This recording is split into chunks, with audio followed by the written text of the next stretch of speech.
Hey everybody, welcome back. I'm so excited. I just went to the post office and I picked up my PaperTess Designs package. It's been a whole journey. The original flight it was on got canceled, and then I went to the mailbox and there was a letter that said I had to pick it up at the post office because there was like some customs that I had to claim. Anyway, I practically ripped open the packaging as I left the customs office, and for that reason you'll notice that there's no pink confetti in here, but it does come with that. But I was able to preserve the wrapping paper, which is beautiful, by the way, and so tasteful, and it goes with the colors. So the order comes with this little note, and it does offer you 10% off, which I don't know. Are we allowed to share this? I don't know. Anyway, that can be for you if you want to go buy one yourself. But oh my gosh. Okay, so I got the B6 size full year edition, and my mom got the A6 size full year edition. And I just kind of wanted to go over, because as you guys know, back in my Hobonichi times, I was complaining a lot about the new paper and about it being squeaky. And a lot of you guys said that PaperTess doesn't have the squeakiness. So I just want to freaking rip into this. I'm going to show you everything. Then we're going to do a pen test. So stay to the end of the video to see all the swatches. Let's get opening. So here she is. She's got this beautiful feeling. It's a like a faux leather color.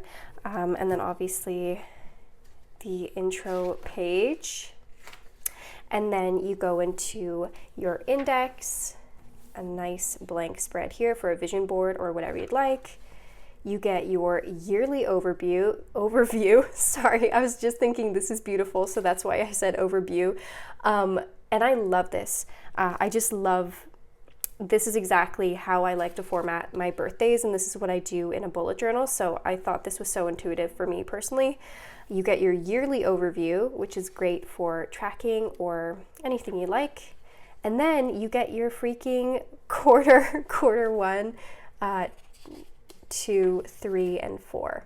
So not only do you get this style, which is like kind of the Hobonichi weeks, but you also get the Hobonichi cousin style. So you can use both. You don't have to, but you have the option. Whoa, I didn't even, okay, I'm a little surprised. I didn't even know. I think I knew at one point this was going to be in here, but I'm like surprised to see it. So you also get your month, your 4 quarters in 4 pages as well, which is really, look at all that space. Oh my goodness. Okay. You get a nice 2 blank spread again, and then we hop into the year itself. So this is a January start, and she mentioned that a couple people were asking for more space in the grid, because I think initially there was more space on this side here. She took that away, and I think that was just a great decision because there's plenty of room here. And then you get 2 blank pages to kick off the week. And then here you have your horizontal weekly, plus a little space here. Maybe you want to-do lists or a weekly dump. And then you get 7 blank pages, guys. So 1, 2, 3, 4, 5, 6, and 7. And I just feel like this is such the perfect layout for me personally, because not only do you get a horizontal weekly, but you also get 7 pages. So each week is covered a page a day. I've seen some people divide it vertically, and then they do a kind of like take a note style, which I think is really cool. I'm more of a horizontal planner, so that probably wouldn't work for me, but I just love that you have the option. And then when you get to the end of the year, you get 100 blank pages, which is just crazy. Like, not only do you get a page per day, but then you get 100 blank pages. What? That's crazy. One thing I will mention with the B6 specifically, she came out and she mentioned that there was a typo, and I think each style, if I'm not mistaken, does have a couple like little errors, which I think is no big deal. So here the spelling of December is misspelled, but I just think that's actually adorable. I think that is so cute. It gives it character, and then it prevents me from feeling too pressured because there's already, you know, a little mini mistake in here, and I think that's so cute and beautiful. So far, this planner is just like, I'm shook. Really, truthfully, I am. This is crazy. And it's everything that I was hoping it would be. Not to sound dramatic. So that was the B6 that I have. And then my mom's, she got an A6 because that's the size that she has in her Hobonichi and she really likes it. So, but the layout's going to be the exact same. So again, you have your index, you have blank pages, your yearly overview, a different type, your 4 quarters, and then again your 4 quarters here. Another couple blank pages, and then you go into your month. Let me compare grid sizes. In the B6, you get 6, and then a little header, and then in the A6, you get 5, and then a little header. So it's only 1 square difference. In case you were worried about that, you get your 2 pages to prepare for the week, and then you go into your weekly. And I'll show you the difference in the weekly size. So if we line it up, that's how much extra you get. And then you get your 7 pages.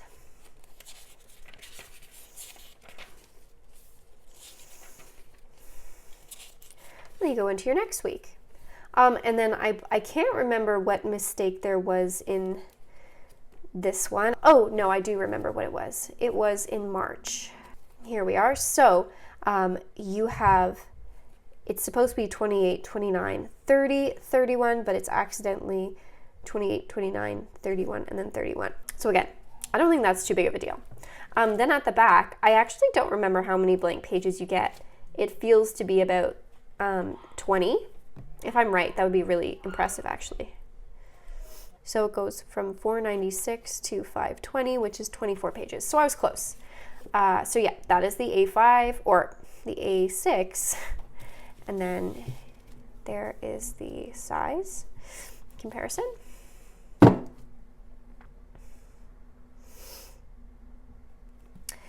Anyway, let's get on to swatches now.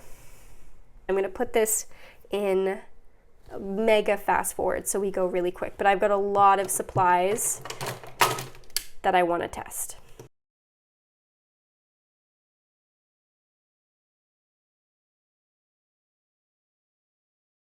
Okay, everybody, the swatches are done. We're gonna have a look, and you'll notice I spent a little extra time writing in the fountain pen because that was something that I really wanted to test and double check.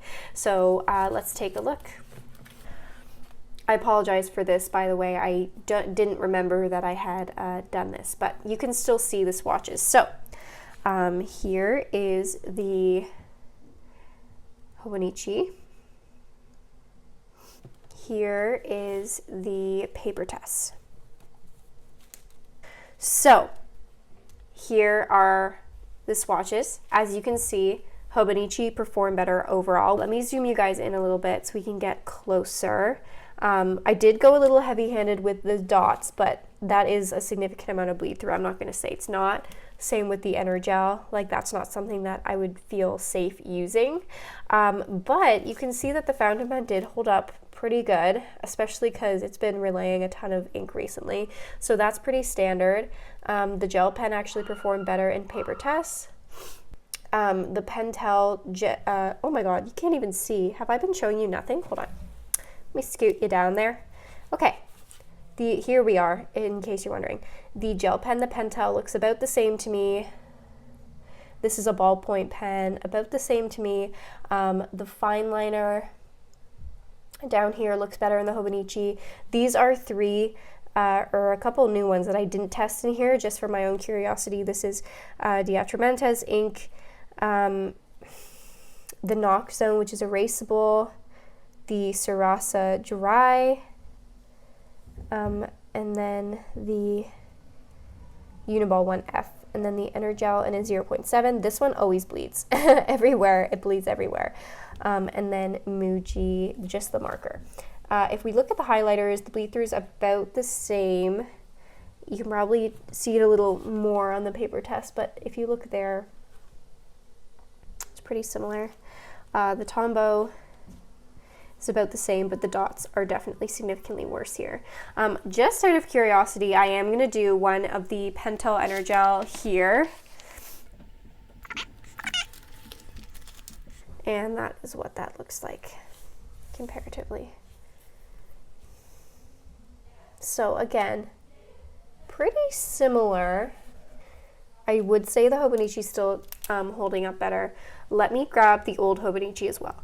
Okay, that took a little bit of time, but I did manage to find it. This is in my 2022 Hobonichi Cousin, and so we can compare it here. Here's the Muji.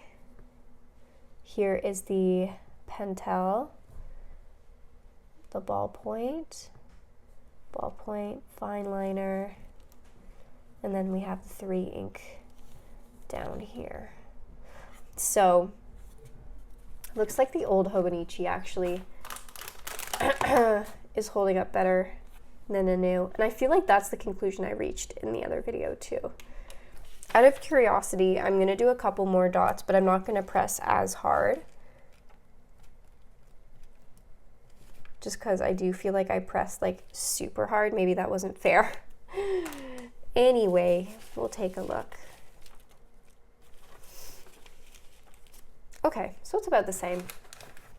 So I feel like the ghosting and the bleed through is definitely worse than the PaperTess, but I will say that the sensation that I was worried about, that kind of scratchy feeling, I don't feel in here, and that's a really big plus for me. So obviously, like, I would say I'm not too pleased with the bleed through, just because you kind of want to feel like you can use any utensil and it's not going to bleed through, and that's not necessarily how I feel right now. So that'll be something that I'll kind of have to play around with and see like what happens there, and you know how big of an issue that's going to be for me.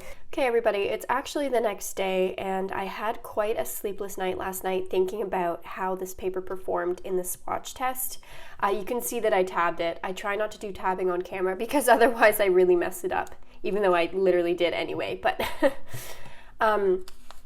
last night I did more of a long form pen testing here just to see how it would perform like if I was writing without any restrictions, and I hate to say it, but it did not do very well.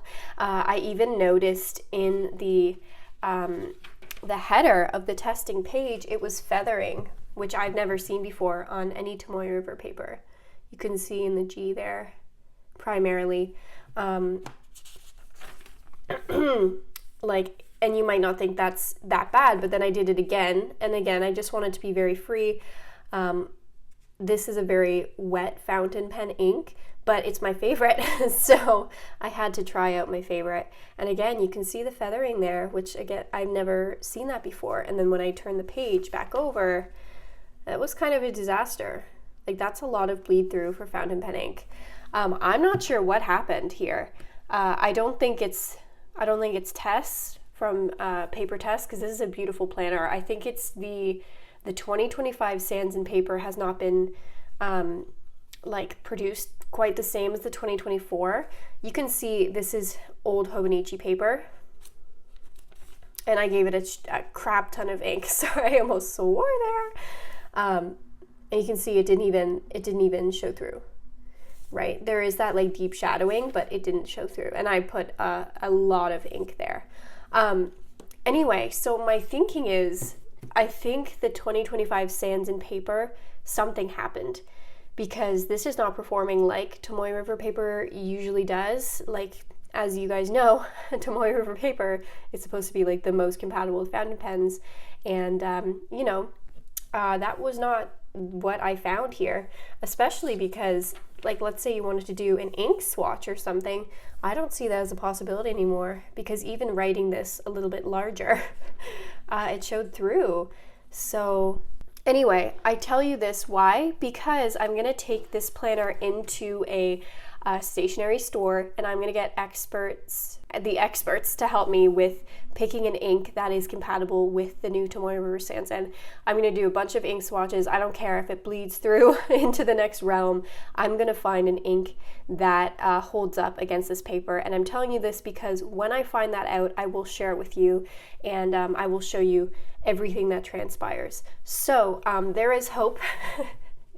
Thank you so much for hopefully staying to this part. And that was all for today. This is a beautiful planner. It's nothing against this planner. The paper, something happened. But anyway, I hope to see you next time. And if you like this video, consider subscribing. It really helps a girl out.